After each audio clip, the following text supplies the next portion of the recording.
Bapak Junaidi Setiono merupakan sastrawan asal Purworejo, Jawa Tengah yang lahir pada 16 Desember 1965. Sejak 1997, beliau mengajar di alma maternya, yaitu Program Studi Pendidikan Bahasa Inggris Universitas Muhammadiyah Purworejo, Jawa Tengah. Bapak Junaidi Setiono memiliki ketertarikan untuk menulis fiksi sejarah yang berkaitan dengan Perang Jawa sekitar tahun 1825 sampai 1830. Naskah novel pertamanya yang berjudul Gelonggong memenangi sayembara menulis novel Dewan Kesenian Jakarta tahun 2006. Setelah diterbitkan oleh Serambi pada 2007, novel tersebut menjadi salah satu finalis Khatulistiwa Literary Award tahun 2008.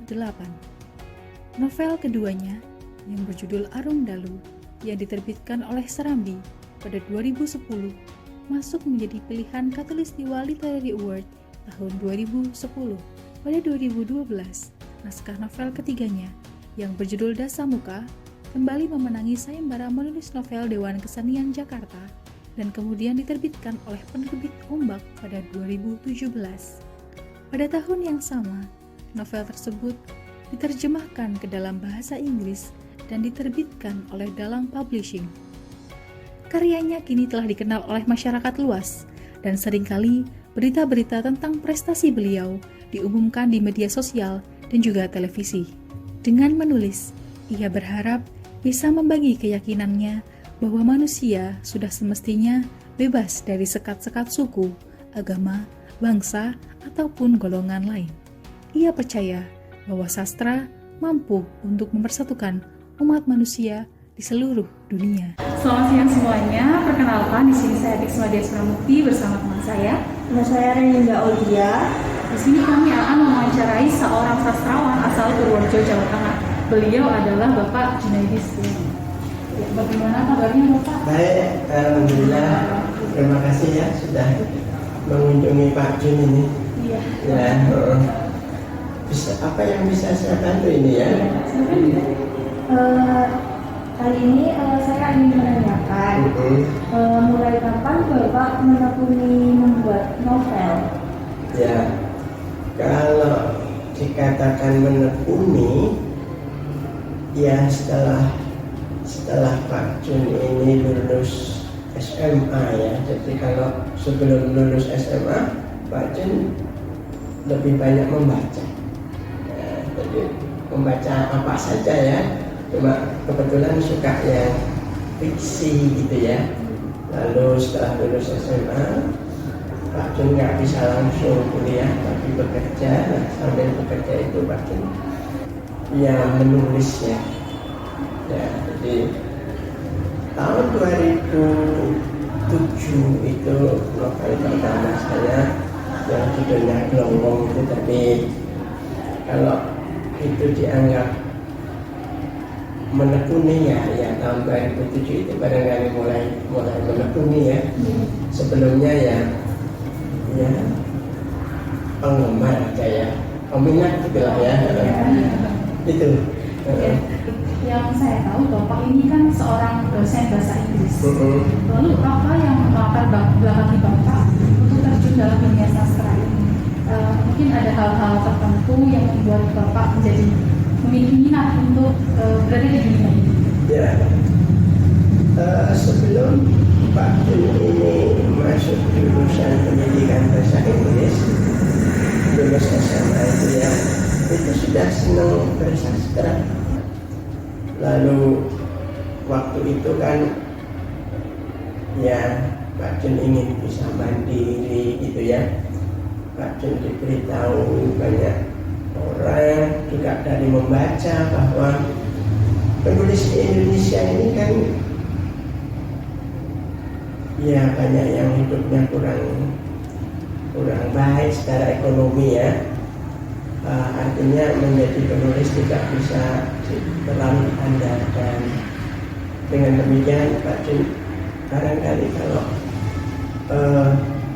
sambil buka kursus bahasa Inggris atau memberi les itu kan lebih menjanjikan, tetapi tetap minat kayak kecintaan Pak Jun pada sastra tetap harus jalan. Ya seniman di Indonesia ya belum bisa lah kadang untuk menghidupi diri sendiri aja susah ya, apalagi menghidupi keluarga, kira-kira begitu ya. Nah, itu kira-kira begitu. Jadi urusannya sederhana ya sebenarnya. Tetapi Pak Jun sejak awal memang suka seni, ya tadi melukis, kemudian bersastra gitu ya lagi. Dari novel Bapak yang pertama itu memiliki latar belakang apa? Terus Bapak sering menggunakan genre apa dalam menulis novel? Pak Jun ini apa ya? Mungkin itu kalau seorang musisi ya, seorang katakanlah seniman musik, seniman panggung, misalnya kayak Iwan Fals, misalnya kayak Rhoma Irama begitu ya, itu barangkali Pak Jun lebak ya. Laku-laku itu kayak sudah ada gitu seolah-olah ya, dia tinggal menuliskannya gitu ya, seolah gitu ya. Jadi karena memang itu kan pemberian Allah ya tentang bakat minat seorang pelaku itu sudah ada. Demikian juga Pak Jun itu sering cerita sudah ada itu. Nah, sudah ada, tinggal menuliskan, gitu ya. Jadi Pak Jun tidak memikir-mikirkan aja, itu sudah ada, gitu ya. Jadi Pak Jun tinggal menuliskan. Dan khusus untuk yang Gelonggong itu sebetulnya Pak Jun itu sudah ada di sini, sudah ada trilogi sebetulnya. Tapi waktu itu ya nulis satu dulu ya, Gelonggong. Udah terbit, Pak Jun lanjutkan Arum Dalu. Udah terbit, lanjutkan lagi Dasa Muka. Tapi awal itu udah ada di sini nih. Jadi Pak Jun waktu itu berpikir begini. Ya, detailnya belum, tapi secara keseluruhan itu Pak Jun mungkin semacam cerita, tetapi baru rangka besarnya itu. Seandainya saya punya seorang bapak yang karena sesuatu hal lalu dipenjara, ya, mungkin ikut pemberontakan atau apa lalu dipenjara. Lalu ibu saya karena punya anak, ayahnya dipenjara, dia jadi stres, lalu akhirnya ya gila. Kakak laki-laki saya yang pertama itu karena kehidupan yang seperti itu, lalu dia jadi bahasa sekarangnya preman. Mbaknya saya ya karena tidak diurusin dan seterusnya dan seterusnya, maka dia katakanlah jadi kayak wanita panggung. Nah, saya sendiri ceritanya ada dalam Gelonggong, novel pertama. Mbak saya yang perempuan ada dalam novel judulnya Arum Dalu. Kakak saya yang jadi preman itu ada dalam novel yang judulnya Dasa Muka. Kira-kira begitu ya, dari satu kesatuan. Berarti Bapak terinspirasi dari kehidupan Bapak sendiri? Ya, boleh jadi kehidupan saya sendiri, boleh jadi kehidupan orang-orang terdekat saya. Jadi cerita itu kayak sudah ada, Pak Jun tinggal nulis. Ya, dan Pak Jun kalau nulis, ya karena sudah ada ceritanya ya tidak usah pakai, tidak usah pakai rangka gitu. Akhir-akhir ini karena Pak Jun mengangkat sesuatu yang mungkin Pak Jun tidak terlalu akrab ya, tetapi menurut Pak Jun itu penting, baru Pak Jun ada kerangkanya sekarang ini. Gitu ya. Jadi kalau yang sangat akrab ya langsung tulis gitu aja. Ya sudah ada, tinggal menuliskan aja itu. Selama Bapak menekuni dunia sastra, hambatan atau kendala apa yang sudah Bapak lewati? sudah Pak Jun tadi sampaikan bahwa Pak Jun suka ya. Yang namanya suka, Pak Jun nulis nggak diterbitkan juga nggak apa-apa karena suka, tapi Pak Jun simpan gitu ya. Jadi sebetulnya kendala yang sifatnya itu boleh dikatakan tidak ada ya, karena suka ya, mengerjakan sesuatu yang disukai kan. Kalaupun ada hal-hal yang berat karena suka yang jadi ringan gitu ya, sebetulnya itu. Tetapi beratnya itu pada saat Pak Jun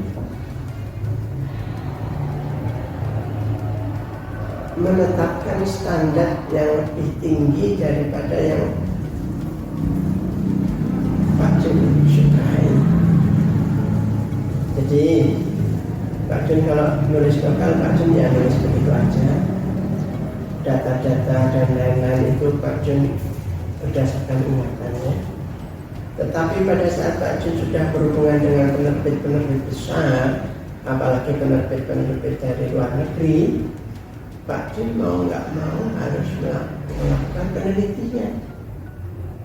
Penelitian yang ya kadang Pak Jun nggak suka itu ya, membaca banyak gitu ya, lalu ceritanya harus sesuai dengan ya katakanlah kronologi sejarah.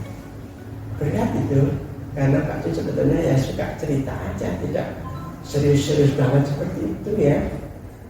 Itu mungkin, tapi Pak Jun nikmati sih ya. Cuma kalau disuruh milih ya nggak usah pakai kayak gitu lah. Tapi benar-benar minta, gitu ya, minta. Contoh Pak Jun nulis, ini yang sederhana aja ya.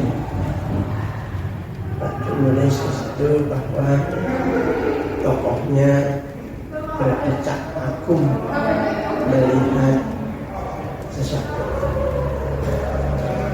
Nah, berdecak kagum ini sama penerbit Amerika dipertanyakan. Kenapa dipertanyakan? Karena yang berdecak kagum itu orang kulit putih dalam novel saya itu. Ya, orang kulit putih itu kalau kagum tidak pernah berdecak, tidak pernah. Yang seperti itu ya kita sama, kalau nggak salah orang Cina yang mereka kalau kagum itu mengurus kagum. Makanya Pak Jun harus membaca ya, sama mempertanyakan, oh ya benar ternyata orang Amerika Inggris itu kalau orang putih itu kalau kagum tidak pernah berdecak. Seperti kira-kira ya, dan penelitian dan pengen membaca tentang perilaku misalnya itu. Dari sekian karya sastra yang telah Bapak buat, apakah mungkin ada satu karya yang menurut Bapak itu paling menarik atau mempunyai kesan tersendiri di Bapak? Ya, menulis karya sastra itu seperti halnya mempunyai anak ya, anak, tapi anaknya itu boleh dikatakan anak rohani gitu ya. Sebagaimana kalau kita punya anak itu ya semuanya kita kasih, semuanya kita sayangi dengan segala kelebihan dan kekurangannya gitu ya. Pak Jun sendiri ya semua yang Pak Jun hasilkan ada 4 hal ya, yang terbaru ini Kembang dan Perang itu ya. Pak Jun suka semua itu ya. Pak Jun apa ya seperti anaknya Pak Jun ya, dengan segala kelebihan kekurangannya itu semua menurut Pak Jun ya sesuatu yang membanggakan, sesuatu yang perlu kita sayangi, kira-kira begitulah ya, seperti anak ya. Cuma itu anak rohani gitu ya. Itu dari sisi Pak Jun. Tetapi kadang dari sisi yang lain, masyarakat sastra Indonesia itu punya penilaian yang beda. Nah, kalau mau tolak ukurnya itu nampaknya yang paling beruntung ya yang Dasamuka, karena Dasamuka ditetapkan sebagai peraih penghargaan sastra kategori novel Badan Bahasa tahun 2020 dan juga peraih penghargaan sastra Majelis Asia Tenggara tahun 2023. Itu di antara novel-novel bagus. Sementara ini yang paling banyak mendapatkan penghargaan ya Dasamuka, karena sebelumnya juga dia menang di Dewan Kesenian Jakarta tahun 2012. Bisa dikatakan dia dapat ya 3 penghargaan itu kalau dari segi luar seperti itu. Tapi kalau Pak Jun sendiri ya semua baik.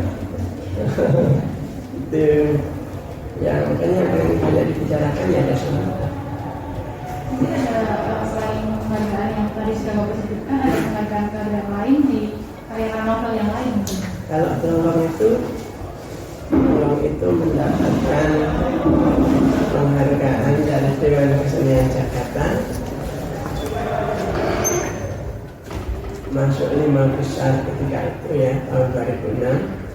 Kemudian juga masuk finalis 5 besar juga Khatulistiwa Literary Award tahun 2007. Kalau Arumtalo itu masuk 10 besar Khatulistiwa Literary Award tahun 2010. Itu ya.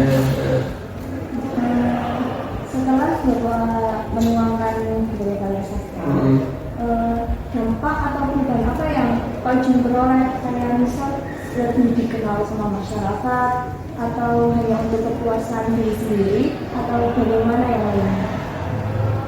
Ya, mungkin sebagaimana seorang pelukis ada kebanggaan kalau lukisannya itu pertama jadi ya, lukisannya jadi. Lalu akan lebih bangga lagi kalau ternyata lukisannya laku gitu ya. Akan lebih bangga lagi selain laku juga mendapatkan penghargaan. Salah satunya misalnya diambil untuk sampul novel atau sampul apa, ada hak cipta di situ gitu ya, atau dimiliki oleh orang-orang yang tenar dan kira-kira gitu ya. Mungkin sama seperti itu. Pak Jun juga senang kalau novel yang memang Pak Jun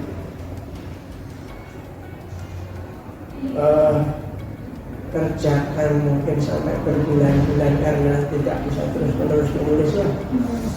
Itu jadi itu sudah kebanggaan tersendiri.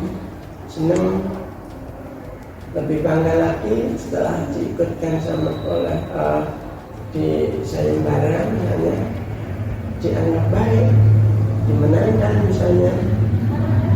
Senang lagi ternyata lalu dihubungi sama penerbit untuk diterbitkan. Setelah jadi buku ya tambah lagi senangnya mendapatkan penghargaan seperti itu kira-kira ya. Nah itu semua jelas mempunyai dampak. Tidak-tidaknya Pak Jun lebih dikenal karena berita-berita seperti itu nampaknya cukup diminati oleh wartawan ya. Pak Jun pernah masuk televisi gara-gara seperti itu, sering masuk koran gara-gara tadi itu rangkaian-rangkaian tadi itu, sering diminta untuk bicara di forum-forum sastra. Ya jelas ada dampaknya. Orang Jawa pernah atau punya peribahasa yang menarik ya. Kalau kita ini mau apa ya, berusaha menjadi apa saja ya, tapi yang baik ya. Nomor satu yang kamu pikirkan itu jeneng. Jeneng apa? Nah setelah jeneng, nanti akan dengan sendirinya mendapatkan jeneng. Jeneng itu yang jadi jeneng. Kalau akhirnya menjadi jeneng, Pak Jun selain lalu dikenal jenengnya, ternyata dampaknya juga kalau diminta ngomong sama sini juga ya ada seperti itu kan. Tadi dapat disimpulkan bahwa Pak Jun ini merupakan sosok yang menurut kami sangat luar biasa, bisa dijadikan contoh akan pilihan serta prestasi.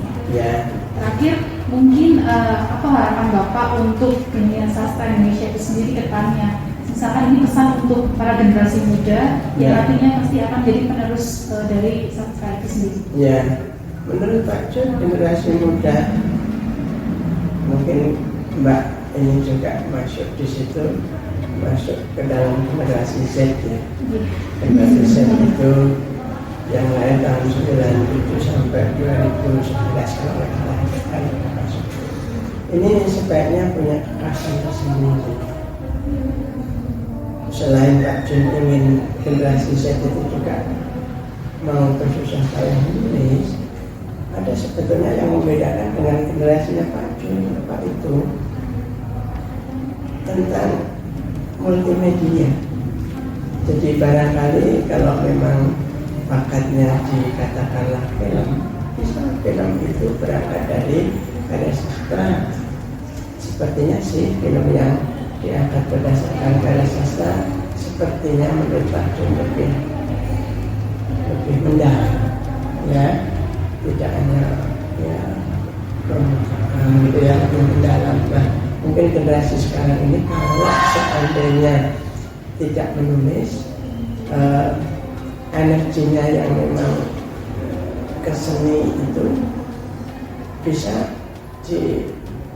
diwujudkan dalam seni-seni yang kekinian ya, seni-seni yang kekinian, yaitu bikin film sekarang bukan hal yang mustahil, bikin film berdasarkan atau akan bagus lagi bikin novel atau cerita pendek kalau bikin. Kalau Pak Jun kayaknya hanya berhenti di situ ya, tentang film tapi juga nggak begitu paham gitu kan. Sudah sekarang itu sangat untuk bikin itu multimedia, jadi sastra dalam bentuknya yang kekinian. Harapan Pak Jun begitu, jadi jangan hanya sama dengan Pak Jun, dilanjut selain penulis ternyata juga sutradara. Gitu ya. Ada lagi? Sudah cukup sepertinya Pak. Sudah ya.